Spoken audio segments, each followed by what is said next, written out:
In today's video, I'm going to teach you how to undo and redo an action in Microsoft Word. When working on a document, it's very common to make changes that you may want to reverse or reapply.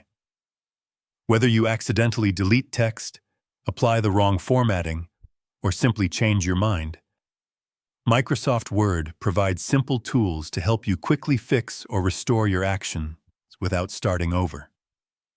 To begin, let's talk about the Undo feature. Undo allows you to reverse your most recent action. For example, if you delete a sentence by mistake, you can instantly bring it back using Undo. To use this feature, go to the top left corner of the screen and look for the curved arrow pointing to the left on the Quick Access toolbar. Clicking this button will undo your last action. Another faster way to undo an action is by using a keyboard shortcut. Simply press Ctrl and Z at the same time.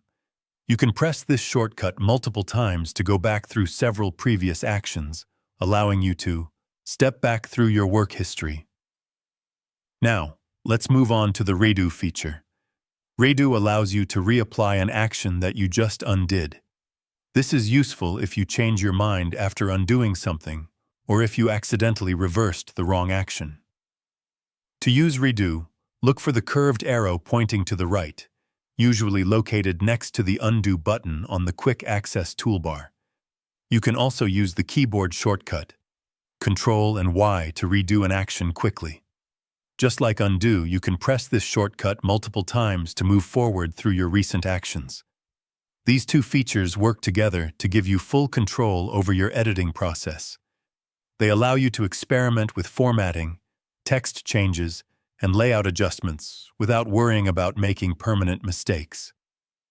By mastering Undo and Redo, you can work more confidently and efficiently in Microsoft Word, knowing that you can easily correct or restore your actions at any time. If you found this video helpful, let me know in the comments, give it a like, subscribe to the channel, and don't forget to hit the notification bell.